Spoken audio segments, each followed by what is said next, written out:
Today I'm talking to Ryan Mannix.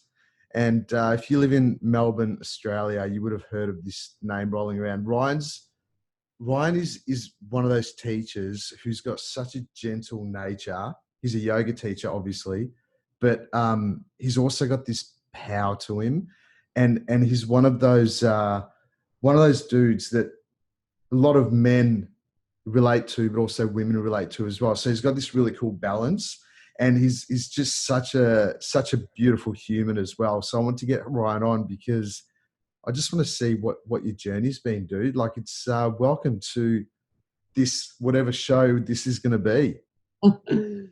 Tommy, thanks for those kind words, mate. I'm stoked to be here and just to be able to chat with you. You know, you're such a beautiful energy to be around, and this is a great opportunity. So stoked to be here. Thanks for having me. No worries, Rizo. Hey, so man, so obviously, you know, you teach yoga now, and you're a Lululemon ambassador. You've got all these cool accolades, but it'd be really cool to hear where you started and your journey into yoga and mindfulness and all that type of stuff. How you sort of stumbled across it. Yeah, thanks, Tommy. Well, it was interesting. When I think back I was sort of thinking back, you know, reflecting on the yoga journey and so forth. And I look back and I sort of feel like I had yoga going on at a pretty young age. I remember I used to be a runner, so I started. My goal was always to just represent my country in something, and then I started running, and I found out that I was, I was suited to running, and I had early success in running.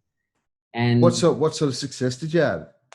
Well, just like when I was probably 13, 14, I started taking running a little bit more seriously. And, I was always knocking around with, skateboarding and just, it was probably, I wasn't really, doing much, stuff at school. I was just, just getting around. And then I just started having a little success. I entered a cross country team at school, and I got sort of pushed into that a little, and just started running. I just started really enjoying running, and the success started to become, in competition and through the school level, and then got to represent my state, which was sort of cool. So sort of just, flowed on from there. And then looking back, we used to go on these, I was sort of introduced to the Victorian Institute of Sport and the Australian Institute of Sport, and we used to go on these running camps, and we used to do yoga. So back in the young age, I used to hate it. Yeah. Yoga. Yeah, yoga. I was like, I just wasn't into it. And, but I was always into mindfulness. I love we also, used to do lots of visualization and lots of mindfulness and self-regulation practice.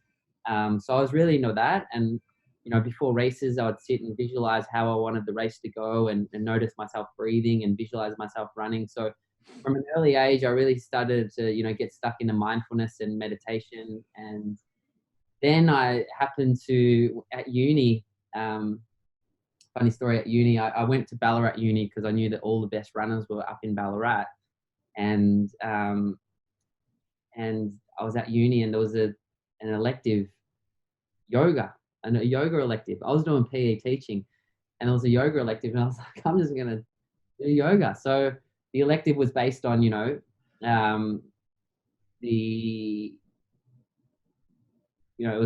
was generally philosophy, but it was also, actual yoga. So it was great. I really got stuck into it. I loved it. Yeah, beautiful. So wait, have you ever been in a place in your life when you haven't had your shit together? I haven't got my shit together, Tommy. Trust me.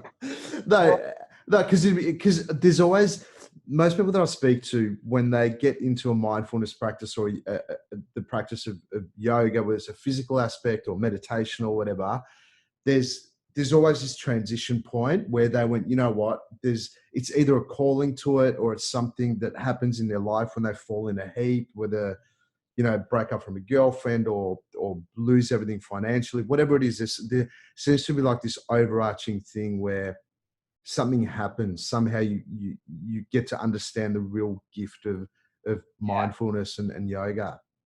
Yeah, well, so like I said, I was sort of dabbling in it, and then I sort of took a bit of a hiatus from it. I didn't really visit it. I went and raced. I went and lived in Kenya for a little and ran over in Kenya and trained with those guys. And then lived in Europe and raced European circuit, and really got heavy into the athletic sort of, that was my profession for a long time. Um, So and then, you were actually a professional, like you got paid to run. yeah, I represented Australia, like was able to win some money and so forth. And so I achieved all of the objectives, achieved all the goals. It was kind of towards the end of my sort of career as an athlete. I was getting a little burnt out, and the heavy training hours and so forth. And I remember I got hit by a motorbike out training, out race, on the bike. Broke my hip in 5 or 6 places. I you know tore my labrum, tore my cartilage. And Wow, where was that? so that was just, I was just out training on just on the pushy, and just, yeah, it was a What, in big, Melbourne? yeah. So yeah, and then as a result, it was 18 weeks on crutches. It was in hospital, in and out of hospital, trying to rehab this hip. And fortunate enough, one of my friends who was actually helping with rehab, her name was Rosie McCaughey, and she opened a yoga studio called Rise Yoga. So this is back in the day, and I'd sort of, so I went and started. She just said, "Why don't you come and practice a little bit of yoga?" And I was like, "Why not?" So I just went in to practice yoga as a means of rehab, and I got addicted to the hot sweat, and I got addicted to, and then when I started to rehab my hip, it was almost like I went back to running, and I went back to trying to make a comeback into the sport of, at that time, duathlon and triathlon. But the yoga stayed. It was like something about the yoga. It was just kind of stuck. I didn't really dig the first couple of times I went in. I must say, it's like, oh, I don't know about this stuff. But then there was something about it that just sort of stuck. And, not only did it help me rehab my body, and also my nervous system was always like, go, go, go, go, go, go all the time, Yeah, training, chasing this and that. It really helped me sort of find a little bit more, I don't know, a little bit more centered sort of energy. yeah. And what about your like mentally? Where were you at? Like, how was their mind chatter? Were you stressed and anxious? Like, That was a tough one, because 2 weeks, I was 2 weeks later, after the bike crash, I was representing Australia again in another race. And so it was kind of like I was in peak form, top form, and all of a sudden I'm in a hospital bed and there was nothing. So if there was any stage where I really sort of, went into a dark place, that was definitely a time in my life when I went into that dark place and was questioning, what the hell is, all this about. I've always sort of been a positive, sort of look to the glass is always full sort of guy. So I knew that there was a way out. I used to, admire certain athletes that would come back from certain things. So I would always look forward and to challenge. But that one was definitely testing. But I didn't really call on meditation. I'd probably, at that point, if I was looking back, I definitely could have probably, utilized meditation a little bit more. mm, So then I kind of just stumbled into yoga through an opportunity to rehab my body, not focusing on, it was a short-term thing. I was just going to be, all right, I'm in on this and I'm going to do it. And we were having a chat before this, and I remember going into yoga, and I was the only bloke, yeah, these classes with all these, it was kind of a little intimidating. There was all these bendy women in the room with, yoga pants, and I'm this guy with just rocking up. I couldn't even touch my knees. My hamstrings were so tight. yeah, yeah. I think everyone's the same when they start.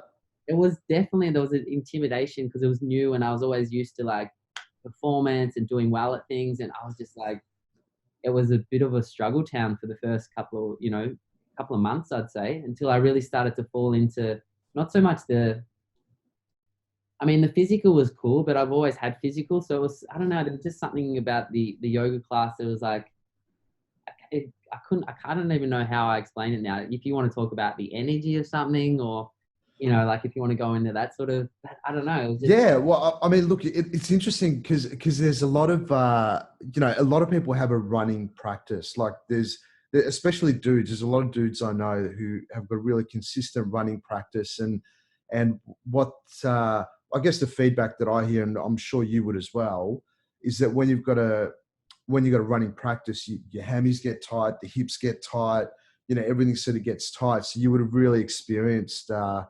I guess the physical aspect of yoga really opening you up. yeah, my body started to open in ways that I wouldn't imagine, you know, being able to touch my toes or wrap my thigh over my shoulder. Yeah. I used to think of yoga as sitting in it, you know, like those guys that used to wrap their legs around their head, and Yeah. I don't want to do that sort of stuff. You know, it's not for me. But I started to realize there was so much more than just the pose, you know, just the posture. This is the stuff I guess we talk about. And just as much as my body was starting to open, I then went over to Bali. You know, an ex-girlfriend at the time and I went over to live in Bali, and it just so happened there was a yoga teacher training course on. Now I was a school teacher back home, and I thought it kind of made sense. So I was living in Bali, not doing much, just kicking about, surfing and running and practicing yoga. So I was like, I'm gonna just do a yoga teacher training.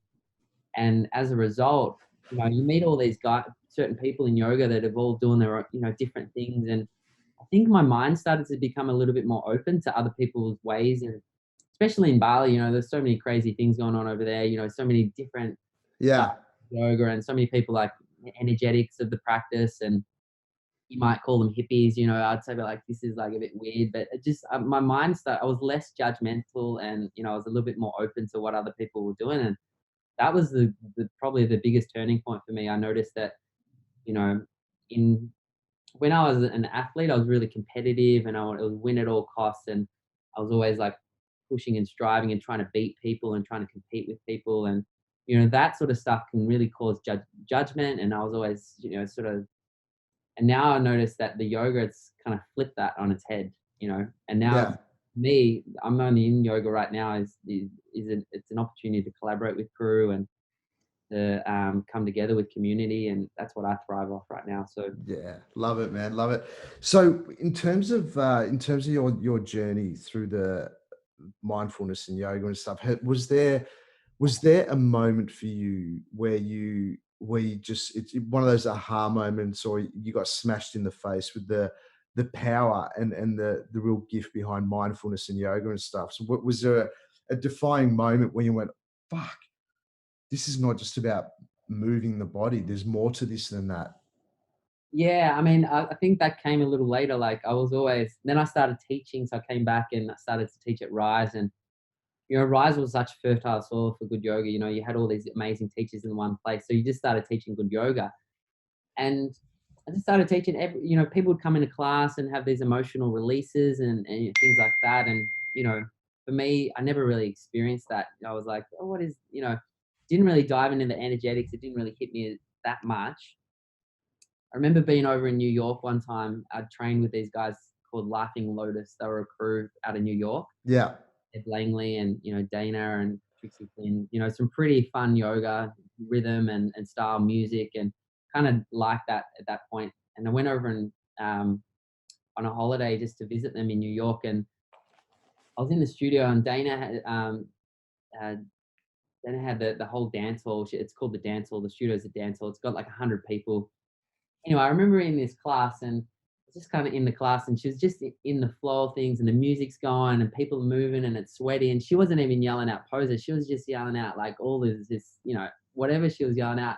I just got in the flow of it, and for some reason, I just started just bawling my eyes out mid class, and I wasn't sad, I wasn't happy, and I just walked out of that class thinking, you know what, like there's something so deep about this practice that, you know, mm, I kind of, the mind can't sort of explain, but that was a sort of aha moment. To people can have really cool releases in classes, you know, people can yeah, have cool, and I wasn't trying to do that. I wasn't sort of working towards that. It just, you know, I think that yoga can influence people on so many different levels. And that was a cool moment for me that was like, wow, this stuff's powerful, you know? yeah, yeah.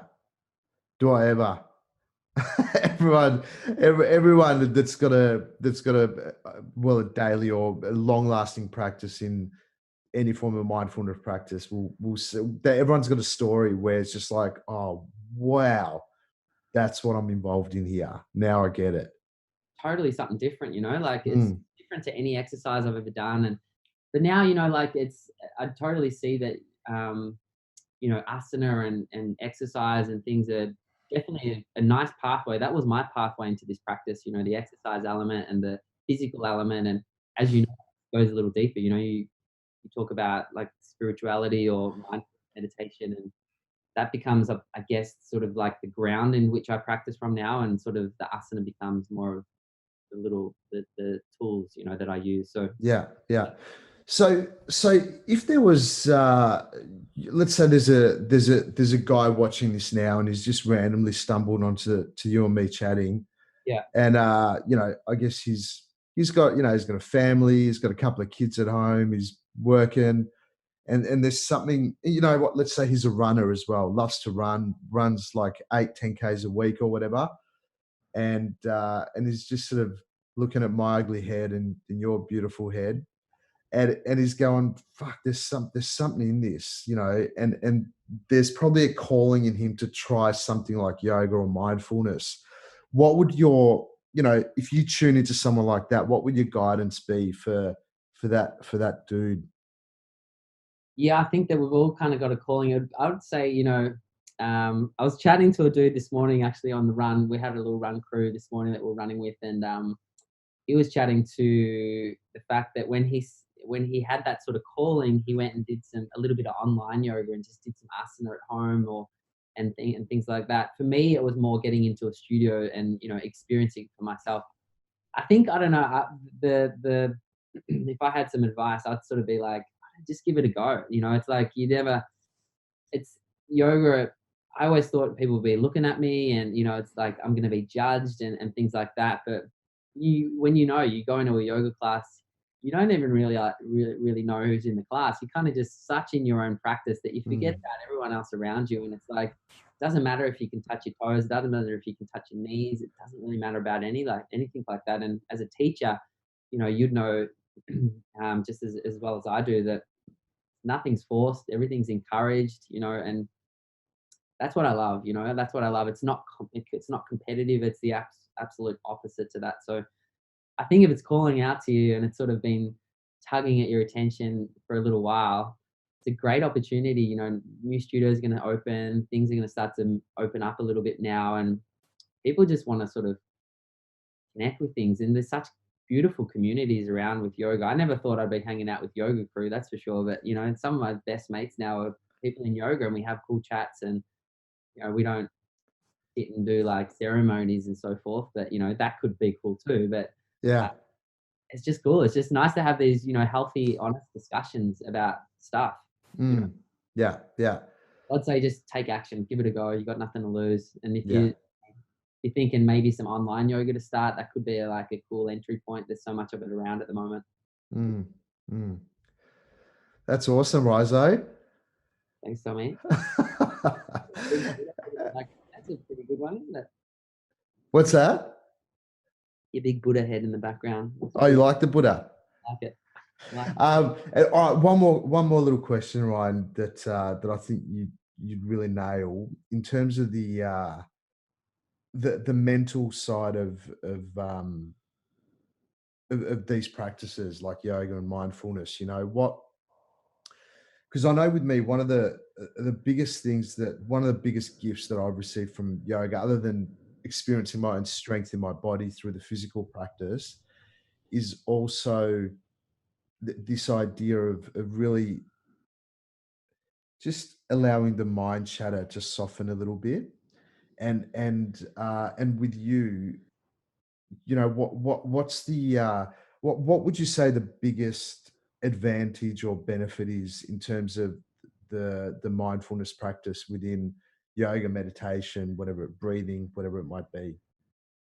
Yeah, I think for me, I mean, there's so many different little things that I've noticed. There's these little subtle sort of things that I've noticed because I've always, as I said, been competitive. So I'm like, has to be a good meditation. I have to close my eyes and it has to be solid, and So I think it's not so much about for me. I've what I've found useful is it doesn't really matter what the meditation is like. I might sit for 20 minutes and close my eyes, and it's like just thinking the whole time. My mind's just like totally racing. And but I've noticed the more consistently I do that, the more totally the mind will sort of. I've noticed personally the mind sort of slows itself down a little. We use pranayama techniques or breath techniques and so forth. And then you can sit in a little bit more, still perhaps in the mind. But the real payoff for me, I've noticed that the mind's just sort of, I don't know, I'm just a little bit less reactive, like Mm, miss the train, it's like big deal, I'll get the next one. Or a bill comes in the mail and I'm like, you know what, there's another bill again. You know, there's like less kind of reactivity, and there's less, and as I was talking about before, less judgment or blame or you know, like trying to. I've just noticed it's kind of like, I don't know, relaxation, you could call Mm. it, willingness. I've noticed I've been able to relax more, even when people are like, "Hey, we got a pandemic, we're gonna close the studios now." I'm like, "Okay, well, close the studios," you know, like, with the old me would have been like, "What? Close the studios, ripping my hair out," you know, like. So I think there's just these subtle little things that you notice, and when I don't do the meditation and mindfulness, which you know is pretty rare these days, but when I don't do it, I've noticed that you know I'm the first one to get a little bit. I can react, or not that I don't react, but I just don't react in ignorance anymore. I can see myself when I'm sort of over the edge, or when I'm kind of shutting down. And it's been really helpful also in like relationships with mates or partners and so forth. When I notice of myself when I'm shutting down, or notice when I'm sort of closing off. Whereas the old me, I wouldn't notice at all. I'd just shut down and close off, you know? Mm, mm. So it's been really cool, insightful. Yeah, yeah, I agree with you. One of the key things, you know, is this you know, when you well, through meditation practices, is you're able to sort of acknowledge when you're being in your dysfunction, and you're Yeah. just like, oh wow, how interesting. Like I'm identifying with that or whatever, and you don't. When you have these practices, you sort of become a lot more aware of when you're buying into shit that doesn't actually matter. Yeah, and you can kinda like, I mean, it's this old thing, you know, you say it all the time. You can kinda like you can just keep seeing the whole day through that filter of like shit day or whatever it is, or you can just try and let it go and just be like, "Okay, let's," you know, like, Yeah, isn't it cool? I remember, you know, yesterday, I was out with a couple of mates, we were over at Paran Market and just having some lunch and so forth. It was this, and it was just like one of those days, nothing was working, you know, like nothing was working. It was just like, it was just this after that, and like, and it was, so it's kind of like I could have just kept on holding on to that, um, and you know, my mates the same, or it's just kind of like, you know what? I think I'm just more in tune with when that sort of shit, you know, stuff happens. yeah, You yeah, know, those days sort of happen. yeah, yeah. Well, awesome, Ryan. Thank you so much for hanging out with Uncle Tommy. Thanks, Tommy. Mate, great to It's a pleasure chat. to have you on. And yeah, so what are you doing now? Just in case people want to check you, like I don't know, check you out or see what the uh, the the yoga guru's doing these days. Uh, What are you uh, doing? well, I'm teaching some online classes at the moment, just for studios. I really love supporting the studios out there, so I'm sort of teaching at Happy Melon and Yoke and Good Vibes, where we can, sort of just with the online stuff. I'm super pumped to come back. But the main focus for me is new teachers. I love sort of hanging out with new teachers. Yeah, They're so inspiring. I just feel like there's probably like 150 new teachers that would love to teach a class that I teach. So it's like, keeps me honest, keeps me motivated, keeps me sort of, you know, preparing and things like that. So I'm doing a lot of mentoring, and got a little mentoring program online called Fly Mentoring. So I'm working with saw that. new yoga teachers, and really just trying to collaborate with different people. I love collaboration. You know, it's like I learn Yeah. when I collaborate with different people. Even you know, like how to set up a podcast, how to just have an interview, and Mm. I love that sort of side of things. But if you were to catch me in a yoga class, it would be at Yoke, Good Vibes, and Happy Melon. And that's in Melbourne. So if you're not in Melbourne, you miss out. But if you're not in Melbourne, then you can. What's this fly one? Where do they find that? Yeah, that's sort of, so if you are like a yoga teacher out there and you sort of, I don't know, it's nice to sort of, I've always had mentors in my life, like as a runner or as, you know, coaching and so forth. So I sort of missed that a little in the yoga. I've been fortunate to have a couple of crew that have really helped me and assisted me along the way. But And where do they find it? so if you were looking at the Fly Mentoring Program, just find it on my Instagram or at Vinny Yoga, or at my Instagram page, which is Ryan Mannix _yoga. And it's just a little link in the bio. I did the old link tree. It's sort of with the technology. So it's up there and ready to go if you're out there looking for that. Awesome, man. Thanks, Rizo. So really appreciate you chatting. I'm sure a lot of people, but especially men, I reckon will get a lot out of listening to your story. Yeah, I'd love to see more and more. I mean, we see more and more men every time, like in studios, don't we? So I Yeah, love yeah. seeing them in their practices. Awesome, brother. Thanks, Rizo.